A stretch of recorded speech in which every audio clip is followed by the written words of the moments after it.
આટલી બહોળી સમાજ સંખ્યામાં ઉપસ્થિત છે એટલે ખરેખર અલ્પેશભાઈએ જે આપણા સમાજ માટે કર્યું છે અને વર્ષોથી આપણા સમાજની સેવા કરે છે એટલે ખૂબ ખૂબ અભિનંદન સાહેબ. એમને ફોન કર્યો તો હું લગ્નમાં બીજી હતો એટલે વાત નથી થઈ, પણ મેં એમને કીધું હતું કે હું ચોક્કસ આવી જઈશ. અને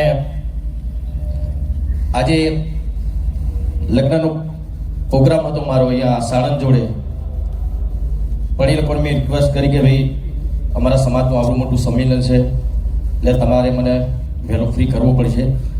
ને એમણે માની પણ લીધું અને મેં 3 વાગ્યાનો ટાઈમ આપ્યો હતો અને 3 વાગે આવી પણ ગયો. ભાઈને બે જોડે જ આવ્યા મેં તો. એટલે હંમેશા બસ આપણો સમાજ આવી રીતે એક રહે એ જ મારા સમાજને પ્રાર્થના કરું છું. ને જ્યારે પણ સમાજનું કોઈ પણ કાર્ય હોય છે, આવા સંમેલન હોય છે તો હું ચોક્કસપણે જઉં છું. હા, પણ ગેની બેની પણ મને બોલાવ્યો હતો, પણ એ વખતે અમુક સંજોગોના કારણે હું નહોતો પહોંચી શક્યો. એ બદલ એની બેન આપની માફી માંગુ છું.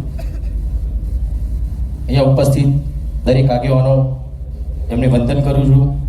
અને તમને તો મારા હું કેવું કયો,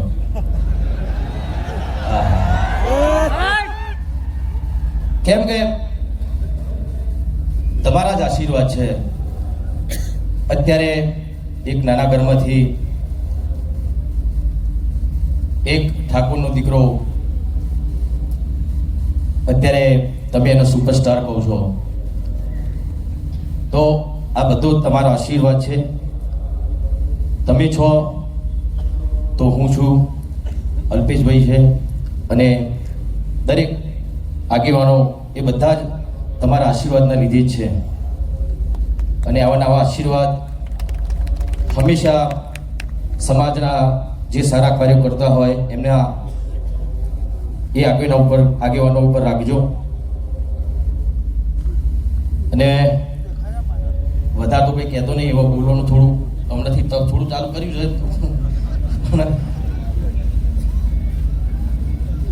ખાલી થોડીક એની બેનની મારે એક થોડીક વિનંતી કરવી છે. તમે જે સમાજ માટે બંધારણ આપણા સમાજના કલ્યાણ માટે જ કર્યું છે, બહુ સરસ કર્યું છે. પણ એક બે એવી વાતો છે જે તમારી સમક્ષ રજૂ કરવા માંગુ છું હું. કેમ કે ઘણા બધા મને ફોન આવ્યા, કેમ કે હું પણ એક કલાકાર છું, એમાં ખાસ પેલા ડીજે વાળાનો બહુ ફોન આવ્યો. એટલે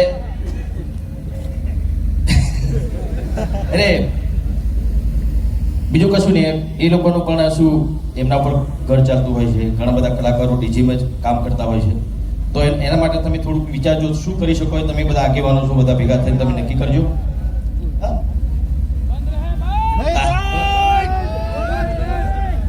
એટલે અમારા કલાકારોની વાત છે, બરાબર. એટલે એમાં શું થઈ શકે છે તમે બધા આગેવાનો છો, તમને વધારે ખબર પડશે. કોઈ રસ્તો તમે કાઢજો તો એ લોકોનું ઘર પણ ચાલે. અને સમાજ માટે હંમેશા વર્ષોથી હું ગાતો આવ્યો છું. કેમ કે પહેલા બહુ ઓછું બોલતો હતો. પિક્ચર હોય તો ડાયલોગ બાયલોગ બોલવાના થાય, પણ જે તે સમય મેં ગાવાનું ચાલ્યું ત્યારથી સમાજ માટે મેં ઘણા બધા ગીતો લખ્યા છે. મારા મોટા ભાઈ જીવરાજભાઈએ પણ, જેમ કે જાગો જાગો ઠાકોરો જાગો જમાનો બદલાયો. એ વખતે આપણો સમાજ બહુ જ પાછળ હતો. અત્યારે તો ઘણો બધો સમાજ આપણો ઘણો આગળ આવ્યો છે, શિક્ષણમાં પણ આગળ આવ્યો છે અને વ્યસનમાં પણ.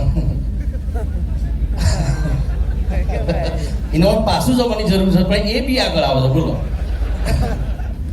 એટલે એમાં પણ પાછળ જવાનું, બધામાં આગળ નહીં આવવાનું. જો આગળ આવવાનું છે તો આવવાનું છે. હા, શિક્ષણમાં આગળ આવો.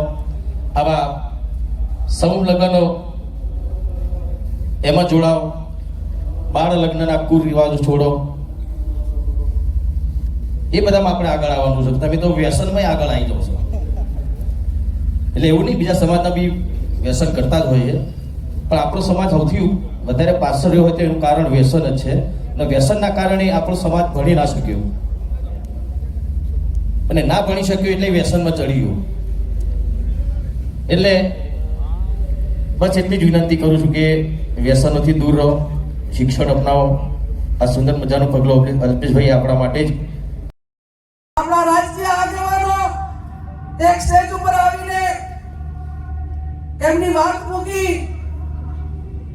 રાજકારણ એ પોતપોતાનો વ્યક્તિગત વિષય છે અને પોતપોતાની વિચારધારા પ્રમાણે કામ કરે, પણ સમાજનું કામ હોય, શિક્ષણનું કામ હોય અને સમાજને ક્યાંય એક છેવાડાના વ્યક્તિને એનો કોઈ પણ પ્રકારનો વાંક ના હોય અને એને કોઈ તંત્ર હોય કે કોઈ વ્યક્તિઓ મારફત અન્યાય થયો હોય ત્યારે આ સ્ટેજ ઉપર આવ્યા એવાને એવી રીતે એક સ્ટેજ ઉપર આવીને એને ન્યાય અપાવવાનું કામ પણ આવનાર સમયની અંદર ઠાકોર સમાજ કરે.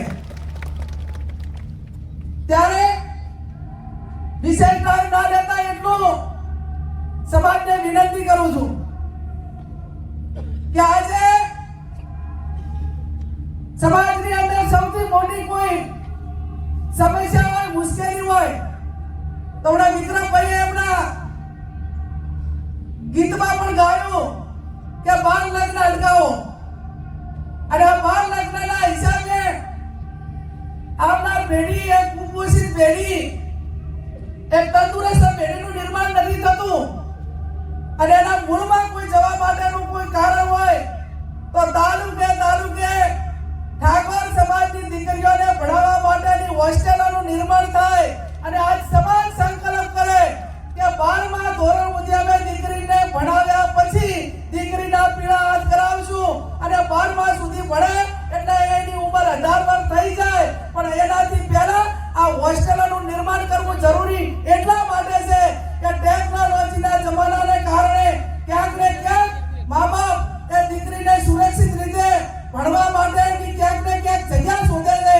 એ જગ્યા પૂરેપૂરી મળી રહે એના માટે કરીને દરેક તાલુકાએ કન્યા હોસ્ટેલના નિર્માણ થાય એ પણ આજના દિવસે આ આગેવાનોએ સમાજનો સંકલ્પ લેવાનો છે. અને સંકલ્પ લેવાનો છે ત્યારે આપણા દીકરા દીકરીઓ એ બંનેને રોજગારી મળે. સમય એવો છે કે દીકરી પોતે સ્વનિર્ભર રીતે એ આર્થિક રીતે સક્ષમ બને. અને આર્થિક રીતે સક્ષમ બને એટલા માટે નોકરી હોય, નાનો મોટો ધંધો હોય, એ પોતે ભણેલી હોય તો એને પોતે રસ્તો કાઢીને કઈ નાના મોટી પરિવારમાં તકલીફ હોય તો પણ એ પરિસ્થિતિનો મુકાબલો કરીને સૌમાનભેર જીવે. અને એટલા માટે આવનાર સમયમાં મહિલાઓની રોજગારી કઈ રીતે વધે એ વ્યવસ્થાને વિચાર કરવાની પણ અત્યારે માંગ છે. હું ઘણી વખત ગામડાની અંદર જાઉં ત્યારે મારી પાસે રજૂઆતો આવે. અને હમણાં મને 12 મહિના પહેલા એક વ્યક્તિએ કીધું અને મને પોતાને સમાચાર મળ્યા કે તમે આ 5 વીઘા જમીન હતી એ તમે ગીરવે કેમ મૂકી અને તમે આર્થિક રીતે કઈ ગીરવે મૂકે એવી પરિસ્થિતિ તમારી નથી, સારી છે. તમે અમદાવાદ રહો છો અને છતાં જમીન કેમ ગીરવે મૂકી? તો કે બેન, આપણા સમાજમાં હગું આવે અને દીકરીનો કોઈ દીકરાની હગાઈ પૂછે તો દીકરીના મા બાપ પેલું એવું કે મારી દીકરી ખેતરે નહીં જાય, એ મારી દીકરી ખેતરે નહીં જાય એવી વાત મૂકે તો પછી મારે જમીન રાખીને શું કરવાની? એટલે મારો કહેવાનો અર્થ એટલો છે કે દીકરીઓને કેળવણી એવી આપો કે કોઈ પણ મોરચે લડી લેવાની તાકાત ધરાવતી દીકરીઓ આપણા સમાજની અંદર હોય. ચાહે ખેતીવાડીનું કામ હોય, ઘરકામ હોય, નોકરીનું હોય, સ્વનિર્ભર હોય, તમામ પ્રકારનો કોઈ એવી વસ્તુ ના હોવી જોઈએ કે જે કામ ઠાકોર સમાજની દીકરીને ના આવડતું હોય. એની સંપૂર્ણ રીતે કેળવણી થાય એ આ વર્તમાન સમયની માંગ છે.